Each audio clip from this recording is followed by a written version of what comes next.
Salve, salve! Alunos e alunas do Canal Educação! Sejam todos muito bem-vindos, sejam todas muito bem-vindas a mais essa aula de Projeto de Vida. A aula de Projeto de Vida, aula magna de Projeto de Vida, aula das aulas, aula Nobel de Projeto de Vida. Eu agradeço imensamente, eu agradeço carinhosamente a participação e a audiência de tanta gente linda, maravilhosa, inteligente, competente do meu Piauí, do Brasil e do mundo inteiro. Salve, salve, alegria, alegria. Agradeço de coração a audiência, a participação, todo mundo, queridos e queridas, alunos e alunas maravilhosos, maravilhosas, mas sem perder tempo, sem perder tempo, sem perder tempo, porque tempo é... Porque tempo é conhecimento. E qual será? E qual será? E qual será? E qual será? E qual será a nossa temática de hoje? O nome é grande. Família e projeto de vida. Influência da família para o projeto de vida. Nossa aula de hoje tem 3 objetivos principais a serem alcançados. O primeiro, identificar as redes de relações interpessoais da pessoa humana em diversos contextos. Como segundo objetivo, nós temos, olha só, compreender que o âmbito familiar, ou seja, a nossa família, é o espaço-tempo, o lugar onde surgem nossas primeiras percepções a respeito de nós mesmos e também do mundo. E é nesse espaço-tempo onde aprendemos os valores fundamentais para a vida em sociedade. Não à toa que as pessoas costumam chamar a família,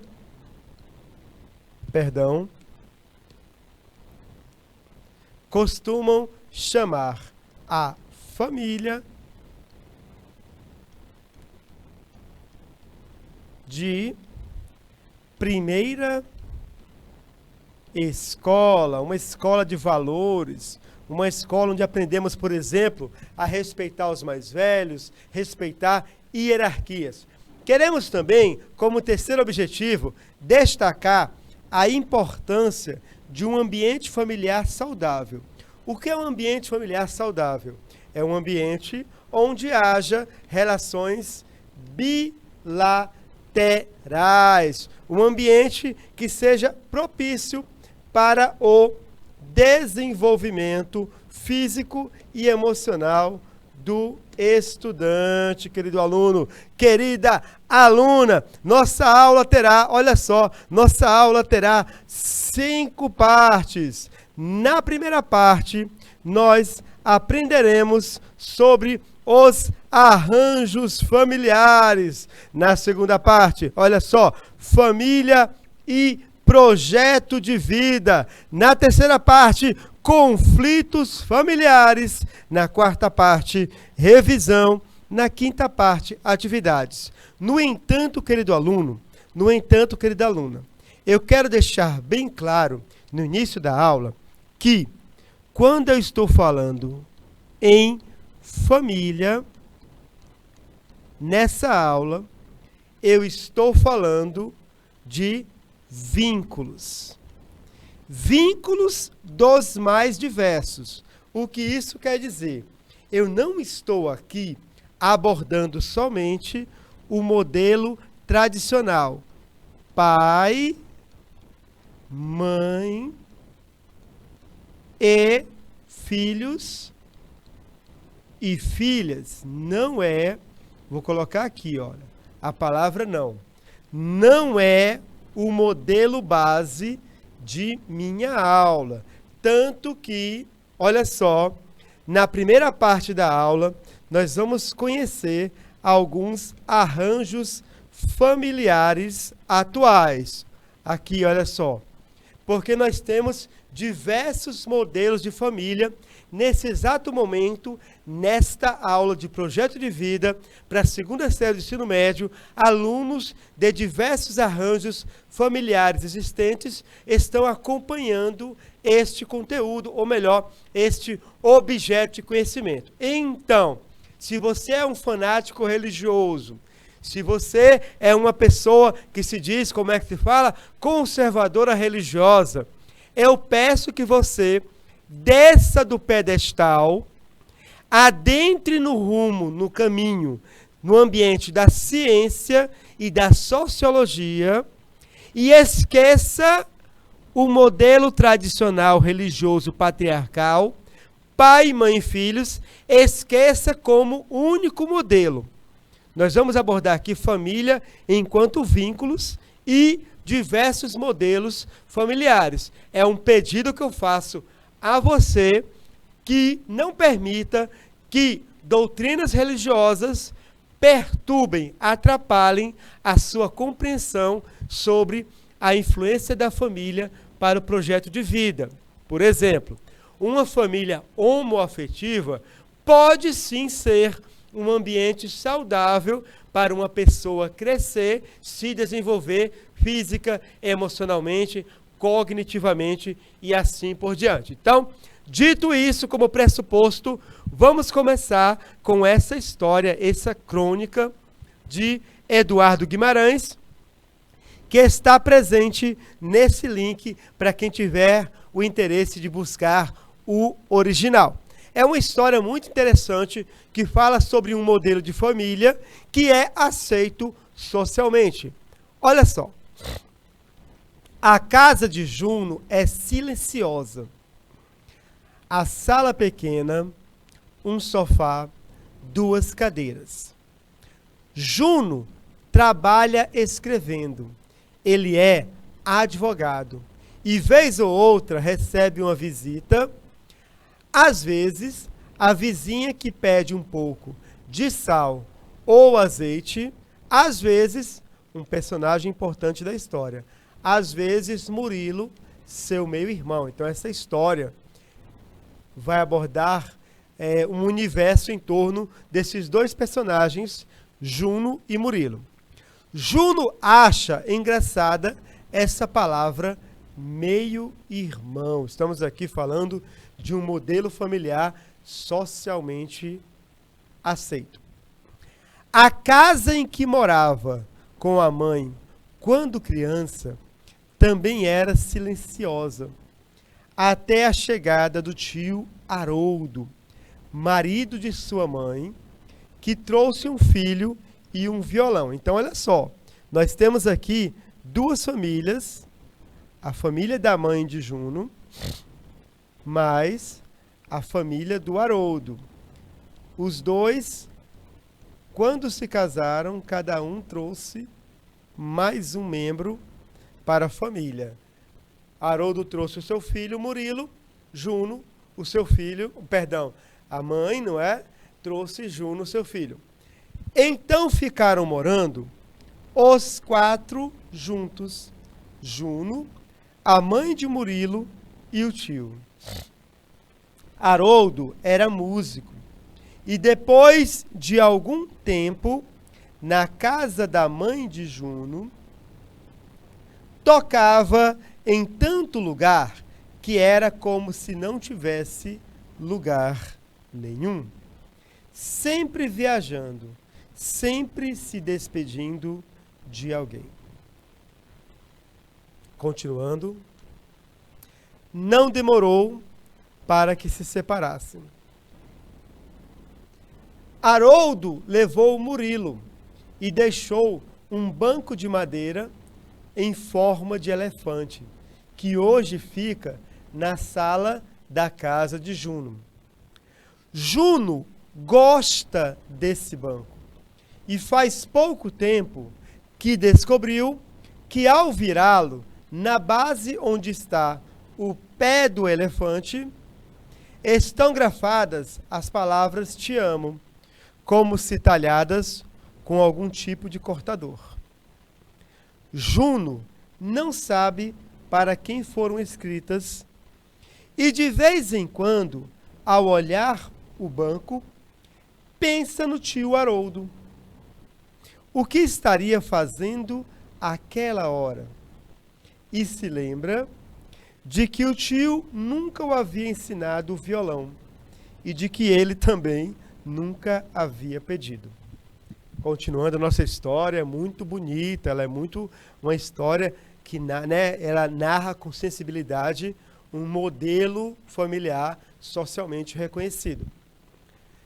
Não assim com palavras. Talvez Juno tenha passado muito tempo cercado por mulheres. Aqui é uma fase da vida de Juno que não está descrita no conto, pode ter sido depois, numa faculdade, ou mesmo ao constituir sua família, casado com filhas, por exemplo. E se habituado mal, sem perceber que são elas quem sabem ler os corpos. São elas quem sabem adivinhar no silêncio. Mas chega de pensar.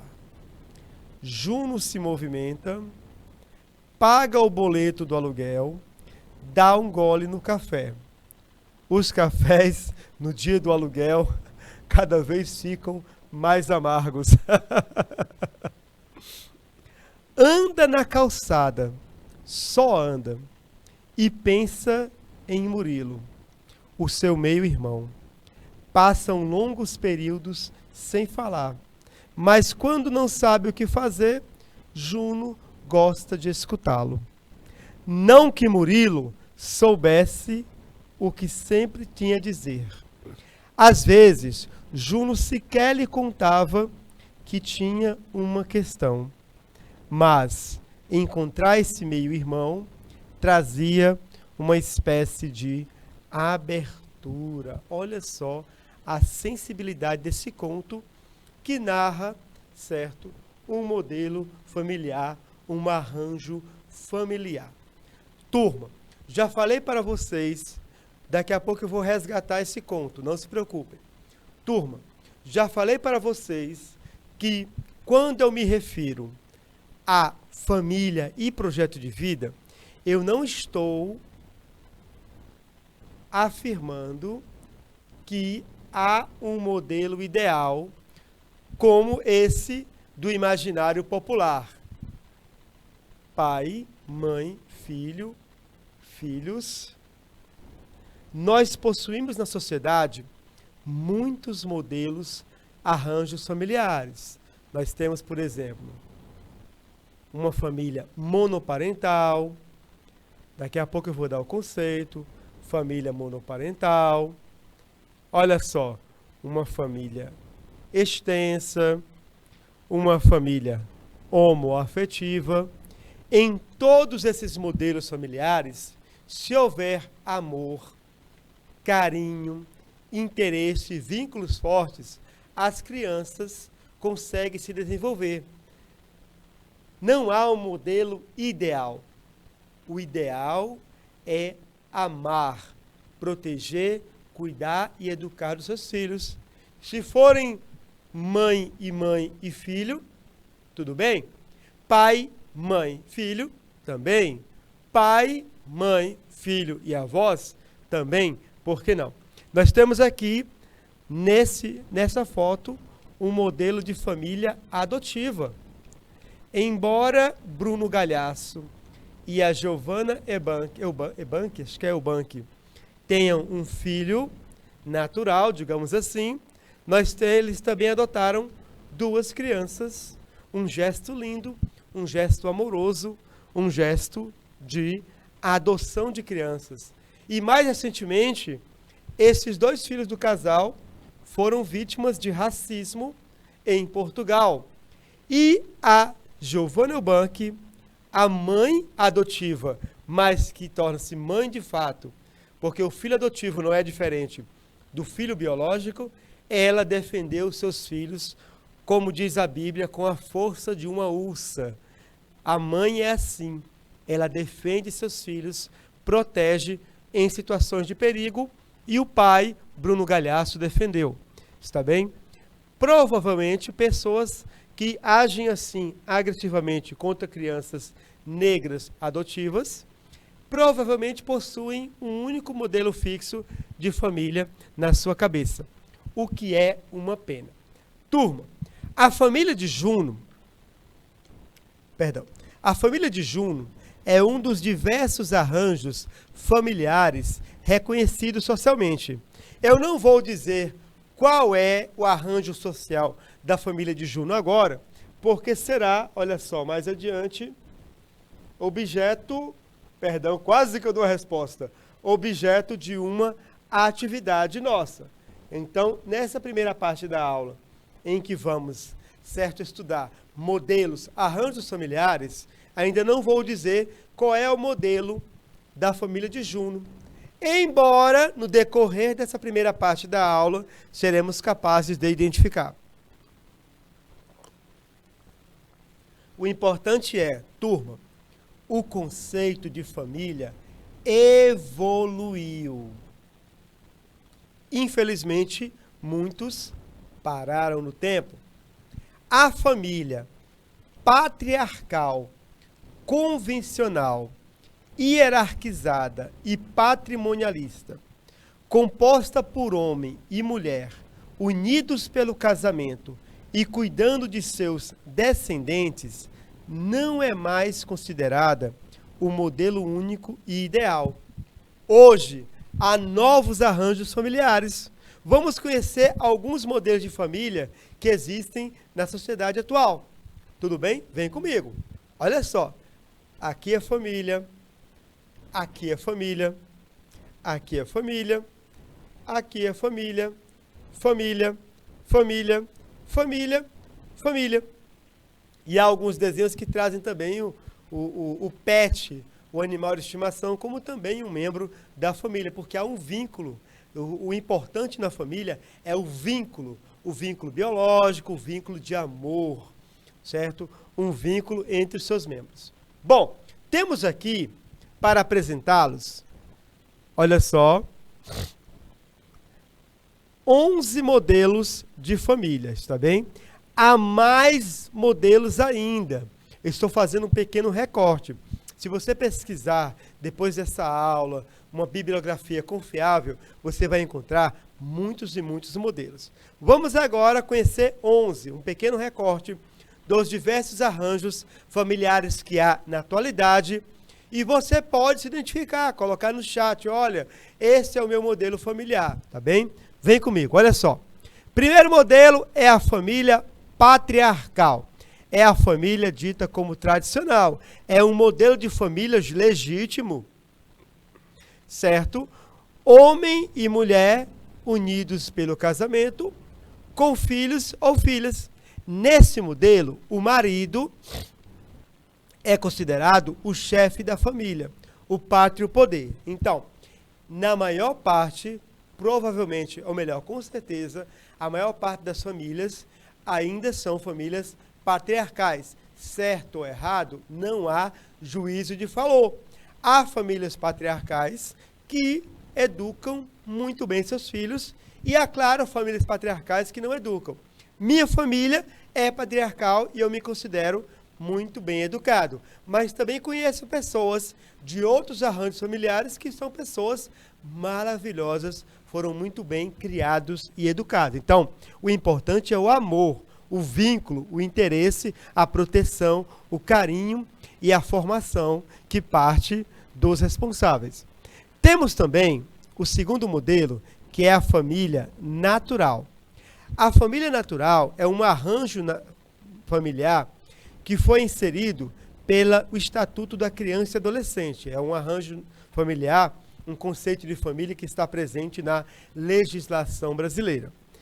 Entende-se por família natural uma comunidade formada pelos pais ou qualquer um deles e seus descendentes. Ou seja, o descendente, ele é um filho natural. Né? Você é natural de qual cidade? Você é natural de qual família? Um terceiro modelo que está bem representado aqui é a família extensa. O que é a família extensa? A família extensa é uma família cujas relações não são única e exclusivamente entre pais e filhos. Olha só aqui, deixa eu apagar e mostrar aqui para vocês, para entenderem bem, para entendermos bem. Olha só. Talvez o melhor modelo, por enquanto, seja o de cima aqui, tá bem? O melhor modelo seja esse aqui de cima, tá? Mas nós temos três modelos de família extensa, ó.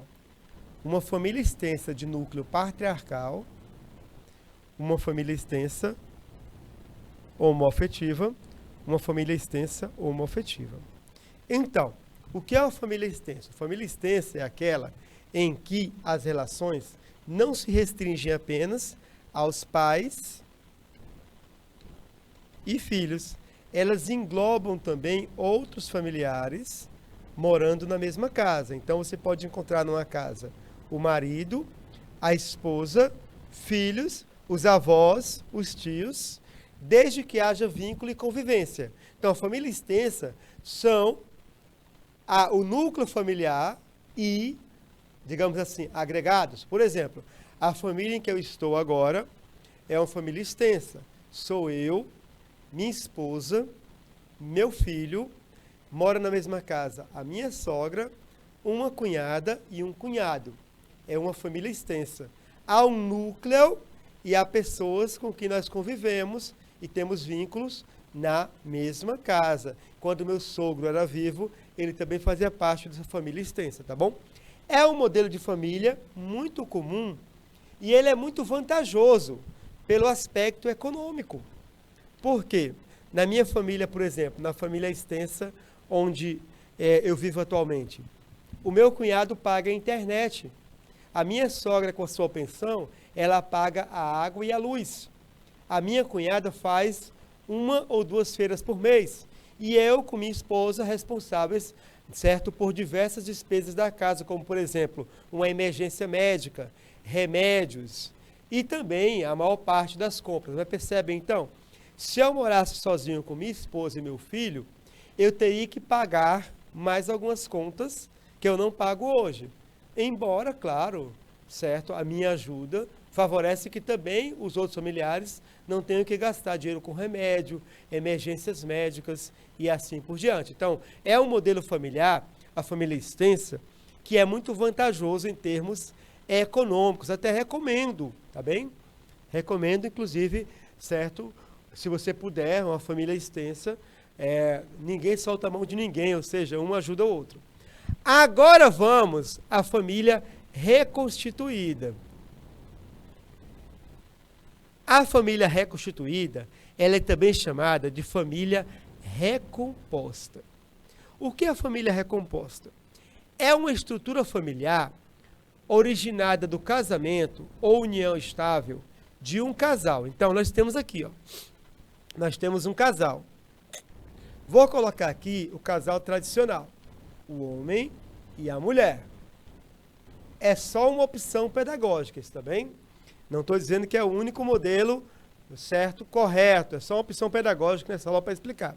Então, nesse casamento, o homem, ele tinha uma filha de um primeiro casamento. E a mulher, tal, por exemplo, tinha 2 filhos do primeiro casamento. Eles se casam e levam junto os seus filhos de relações anteriores. Nós temos uma família reconstituída. Agora ficou fácil respondermos uma pergunta que faremos daqui a pouco. Próximo modelo de família. Família monoparental. É uma família que é constituída por uma pessoa, independente do sexo, sem companheiro, que vive com um ou mais filhos. Por exemplo, olha só, o pai ficou viúvo e aí ele cuida do filho sozinho. A mãe ficou viúva, cuida do filho ou da filha sozinho. O mais comum na prática é o pai buscar uma companheira. Os casos de famílias monoparentais, em sua maioria, estão centradas na mulher com os filhos. É quase regra, certo, que o homem não vai criar o filho sozinho. Ele vai buscar, certo? Ele vai buscar uma companhia. Embora temos sim casos,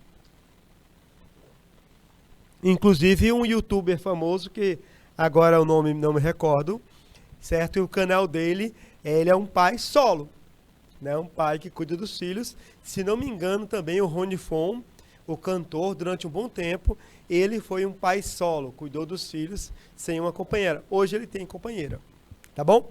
Agora um modelo de família que é fruto de uma polêmica desnecessária, que é a família homoparental. É a união de duas pessoas do mesmo sexo. Família monoparental. Certo? Os pais são homossexuais, homoafetivos.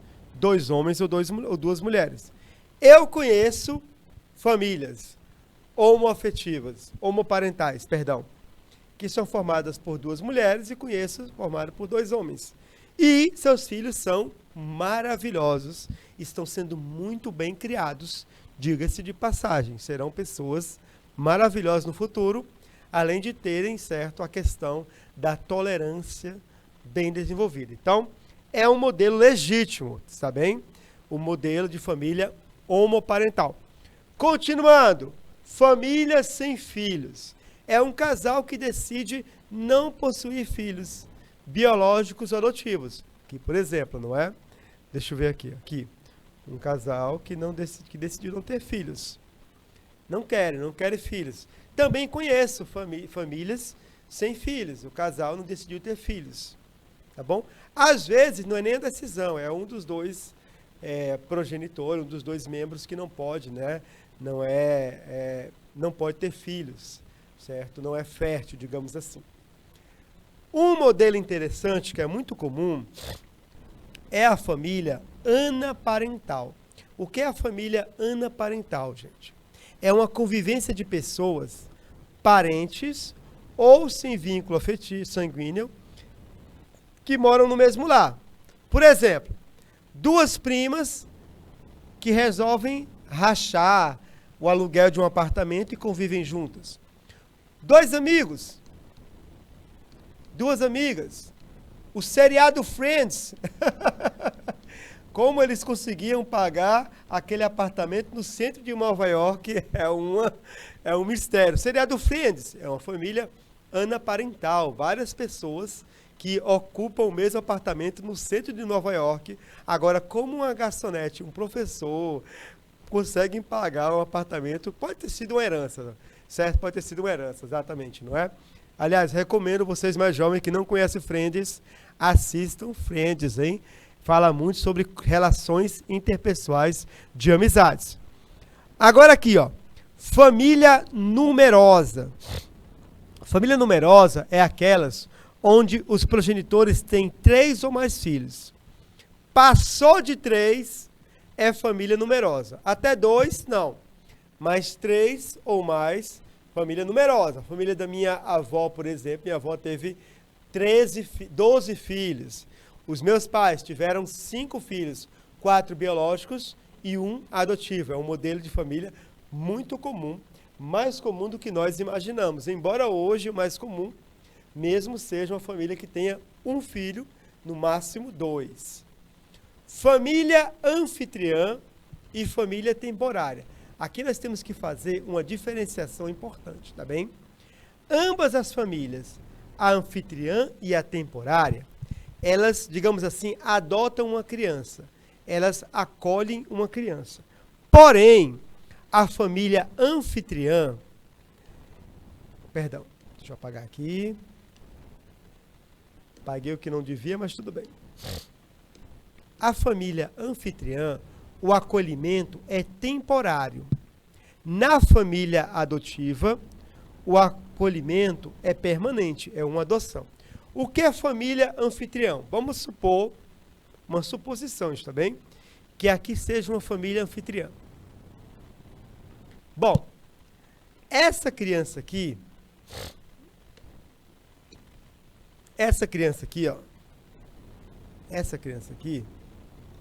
ela está sendo acolhida temporariamente numa casa diferente da sua, por alguma razão.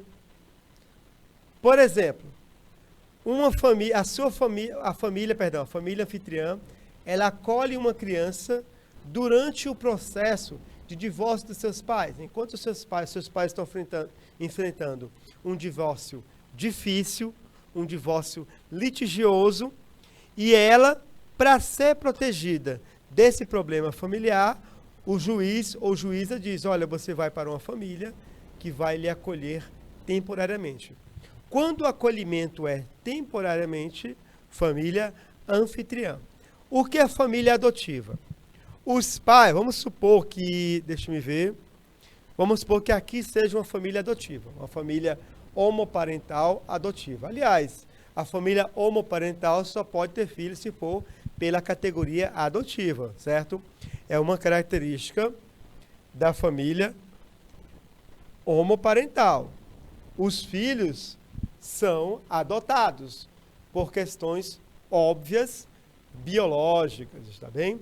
Até pode ocorrer um caso de barriga de aluguel, por exemplo, mas a maior parte dos casos são filhos adotados. Os pais, aqui, ó, recebem uma criança como filho sem ter passado pelo processo biológico. Vou retornar aqui a fotografia da família do Bruno Galhaço. É uma família adotiva. Por quê? Eles possuem 2 filhos que foram inseridos no núcleo familiar sem terem sido concebidos em termos biológicos. Eles foram adotados e estão sendo muito bem criados pelo casal. A diferença da família adotiva para a família anfitriã é que, na adoção, a situação é permanente. A criança se converte em filho de seus pais adotivos. Não há nenhuma diferença na família do Bruno e da Giovana, não há nenhuma diferença em termos de direito entre o filho adotivo e o filho biológico. Não há nenhuma diferença. Os 3 são filhos legítimos do casal. Por obséquio, uma herança, os 3 vão receber igualmente. Os 3 devem frequentar escolas, se não a mesma, escolas equivalentes. Os 3 devem receber roupas equivalentes sem distinção. Tá bom? Ah, é filho adotivo, ele vai receber menos. Não pode ser assim. O filho adotivo, ele tem que ser recebido como se fosse um filho legítimo. Aliás, ele se torna um filho legítimo.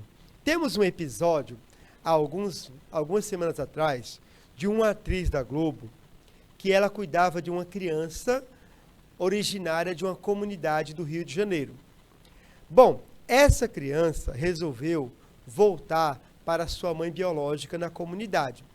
Então, essa atriz, ela fez um desabafo pelas redes sociais, lamentando o futuro perdido do seu filho. E, no primeiro momento, eu pensei, nossa, ela cuidou da criança, a adotou, e então essa criança voltou para sua mãe. Como isso é possível? Depois ficamos sabendo que ela nunca adotou aquela criança. Ela simplesmente chegou na comunidade, olhou para a criança, gostou e disse, quer morar comigo? Se não há adoção, não é filho legítimo, a vontade da criança deve prevalecer.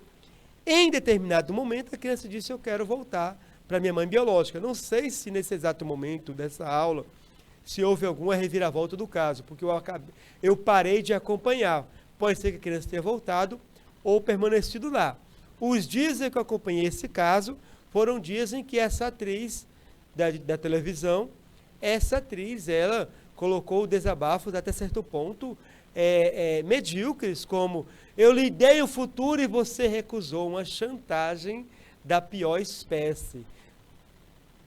Quer dar um futuro? Adote. Se havia dificuldades em adotar aquela criança, adote outra. Há muitas crianças aguardando no orfanato por uma família. Continuando, agora a primeira atividade. Agora vamos resgatar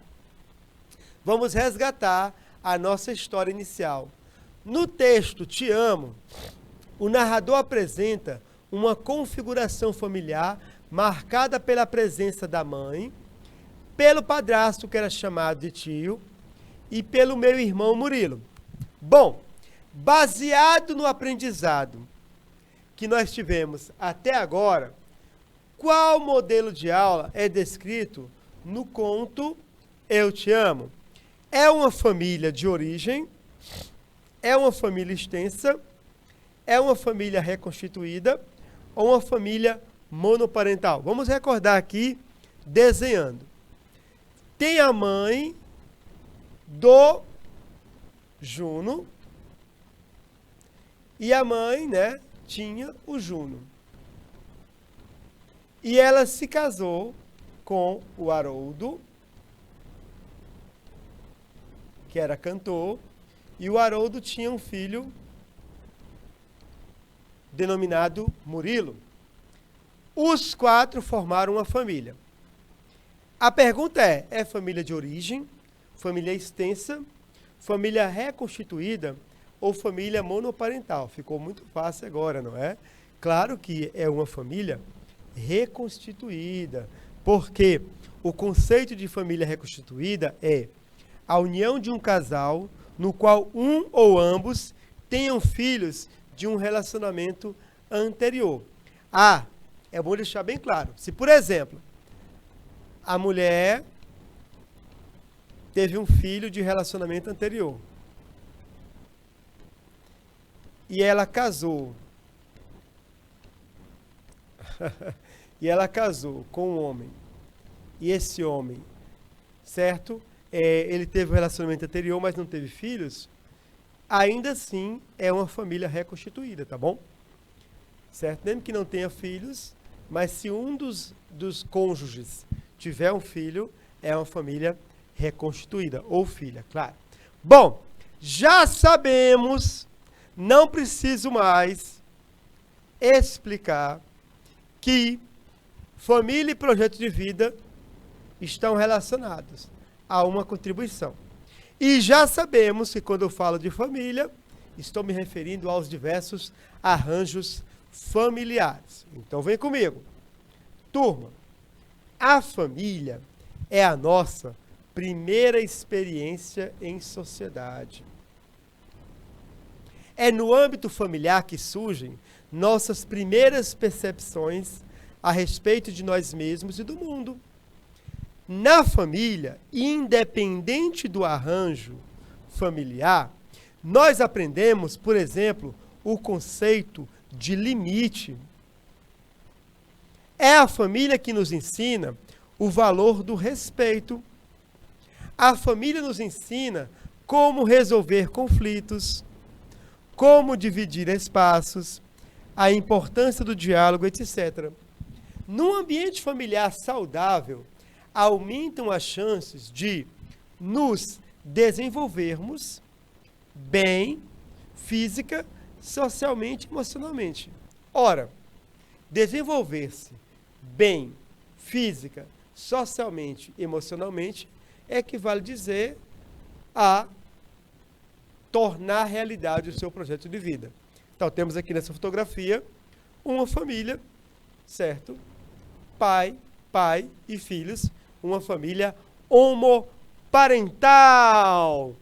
Bom, temos algumas contribuições da família para o projeto de vida. Olha só o que nos aguarda ainda. Ó. Contribuições. Vamos falar de famílias e diálogo ainda. Ó.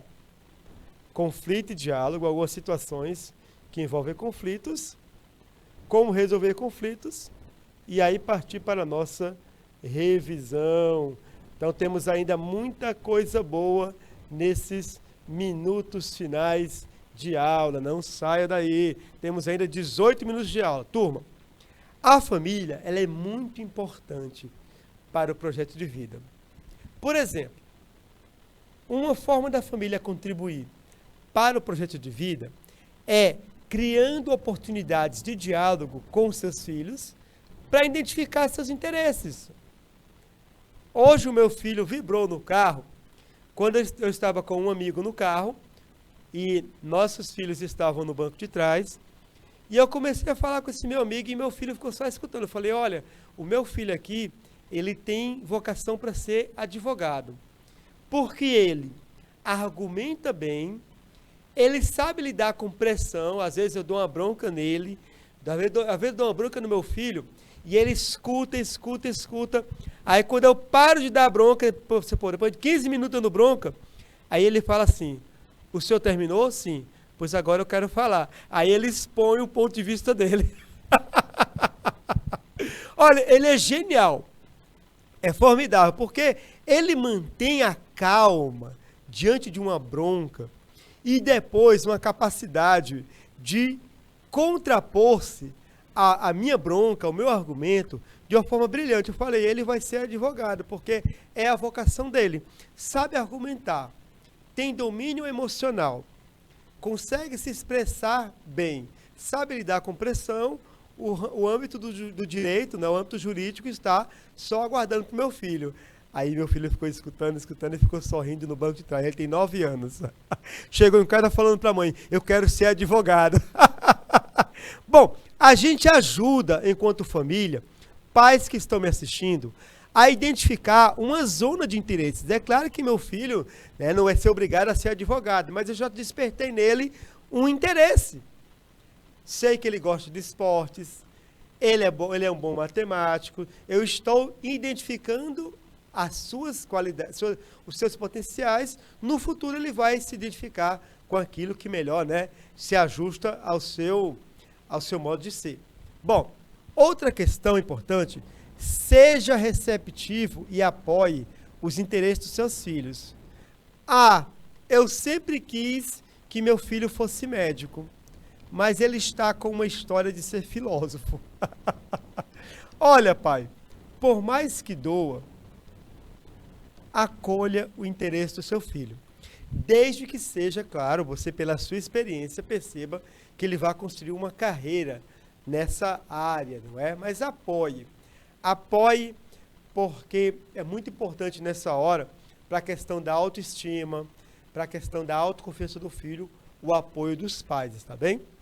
Infelizmente, nem todos os filhos vão seguir os nossos sonhos, certo? E precisamos apoiá-los nos seus interesses, certo? Há muitos filhos, adultos hoje, que são infelizes, porque eles não fizeram o seu projeto de vida. Eles fizeram, por exemplo, o projeto de vida dos pais deles, quando deveriam ter feito o seu projeto de vida. Bom, encorajando os filhos a fazer algo a respeito de seus interesses. Seu filho é um bom esportista, né? Propicie atividades que envolvam esportes, né?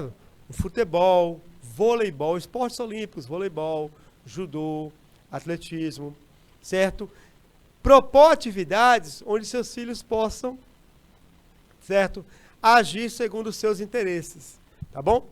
Também você pode falar com seus filhos sobre o seu projeto de vida e sobre o caminho que você percorreu para alcançar seu objetivo. É importante, certo? É importante aqui que nós pais falemos com nossos filhos sobre o nosso projeto de vida pessoal. Como eu me tornei um professor, como eu me tornei um médico, um assistente social, até para que o filho perceba que não é uma trajetória fácil. Não é fácil tornar um professor, um médico, um assistente social, um contabilista. Não é fácil, né?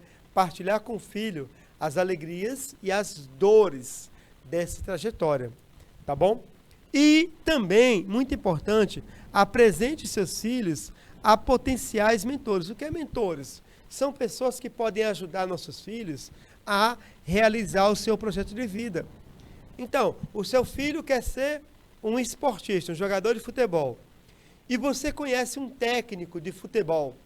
Por que não apresentar seu filho a esse técnico? É um mentor. Alguém que pode, inclusive, dizer, olha, seu filho leva jeito ou não leva jeito, certo? Pode ser orientar, certo? Seu filho tem uma inclinação à arte. Levar seu filho a museus, apresentá-lo a artistas, apresentá-lo a oficinas de arte, em que alguém possa, de repente, descobrir o seu talento. Mais ou menos o que os pais fazem quando levam o filho ao The Voice, aquele programa de televisão. Certo? Aqueles jurados são mentores. E os pais querem que seus filhos sejam acolhidos por algum mentor, Carlinhos Brau ou Michel Teló. Nem sei se ainda são esses os mentores jurados. Simone e Samara, certo? Então, eles são mentores e os pais querem que seus filhos sejam escolhidos por eles para que eles possam, né, ajudá-los a alcançar o sonho de ser, por exemplo, um cantor. Tá bom? Bom, mas nem toda família é um mar de rosa. Em nossas famílias nós temos conflitos e temos também a dimensão do diálogo. Turma, é preciso deixar bem claro que, olhando de fora outras famílias, parece que tudo flui bem, mas na prática não é assim. Algumas famílias encontram dificuldades em manter boas relações. Olha só, por exemplo, esse trecho do livro do Menino Maluquinho, em que relata o divórcio dos pais do menino maluquinho. E o menino maluquinho era um menino tão querido, era um menino tão amado, que quando deu de acontecer de o papai ir para um lado e mamãe ir para o outro, ele achou de inventar, pois tinha aprendido a criar a teoria dos lados. A teoria dos lados, não escrevi aqui, mas como eu sei esse trecho decorado, todo lado tem seu lado. Eu sou o meu próprio lado e posso viver ao lado do seu lado que era meu. Eu tenho quase todo esse livro decorado, foi um dos primeiros livros que minha mãe me deu para ler quando eu comecei a aprender a ler. Foi uma barra, é verdade. É verdade também que pouca gente entendeu a teoria maluca do menino maluquinho, mas ele ria baixinho quando a saudade apertava, pois descobriu que a saudade era ao lado de um dos lados da vida que vinha aí. Então, quando ele viu papai e mamãe brigarem, ele percebeu que a vida é formada por lados. Bom, retornando àquele slide. Muitas famílias encontram-se em dificuldades para manter as boas relações, por diversos motivos. Pressões da vida, necessidade de trabalhar muito. Conversei agora há pouco com meu amigo aqui no estúdio sobre essa questão do trabalhar muito e perder alguns momentos importantes dos nossos filhos. Muitas funções acumuladas, entre outros aspectos, podem prejudicar o convívio familiar, gerando conflitos. E o que é o conflito? O conflito é uma situação em que há falta de entendimento entre duas ou mais partes, podendo resultar em embates e brigas, como nessa foto. O pai e a mãe brigam e o filho suporta as dores. Vamos ver agora rapidinho, faltando 9 minutos para acabar, 3 casos de conflito familiares. Primeiro, a Ana é a avó de Beto. Eles moram juntos. Ana se preocupa com o neto, pois vivem numa cidade grande. Beto foi criado pela avó. Olha, interessante. E o Beto pensa que a avó quer controlar todos os passos dele. A avó de Beto, ela está brava. Olha só. Brava por quê? Porque ele saiu com os amigos sem avisar onde ia. E enquanto esteve fora, não atendia as ligações, nem respondia as mensagens dela. Pronto. Temos uma situação de conflito. Qual é o gatilho desse conflito? É a violência urbana? É a falha na comunicação? É a possessividade da avó? É o conflito em gerações ou outra razão? Você responde no seu chat. O professor, ele tem por opinião que é uma falha na comunicação, certo? Aí nós vamos tratar aí uma questão de fundamentos morais, inclusive do próprio Beto, de não, certo, não comunicar à sua avó sobre a sua ausência, deixando-a aflita. Uma falha na comunicação. Vamos agora à situação 2, certo? Renato e Luciana, pais de Vitor, sempre brigam. Vitor, de 16 anos, ele fica chateado com isso. Por quê? Porque ele gostaria que seus pais se entendessem e se respeitassem mais. Então temos aqui, ó, os pais de Vitor e ele com uma expressão. Além disso, Vitor preferiria que seus pais dessem mais atenção a ele, em vez de brigarem tanto. A pergunta é, o sentimento predominante em Vitor, qual é? É um sentimento de frustração, de tristeza, chateação, angústia ou outro, ou uma salada de sentimentos? Coloque a sua resposta no chat. O professor vai colocar a sua resposta pessoal, que não é, pode não ser a resposta correta, é uma resposta pessoal do professor. Ele acredita que é um sentimento de frustração que há no Vitor. Frustração por seus pais não se darem bem e por ele ser colocado de lado, trocado por brigas. Situação 3, mais um conflito familiar. Olha só, agora entre irmãos. Briga entre irmãos, vou te contar. Mas essa aqui é uma briga interessante. Marta e Fernando são irmãos. Certo? Ó, Marta e Fernando. Vou colocar aqui. Marta e Fernando. Eles são irmãos. Ele tem 19 anos. Ela tem 17. Eles costumam sair juntos e conversar muito. São irmãos que se dão bem.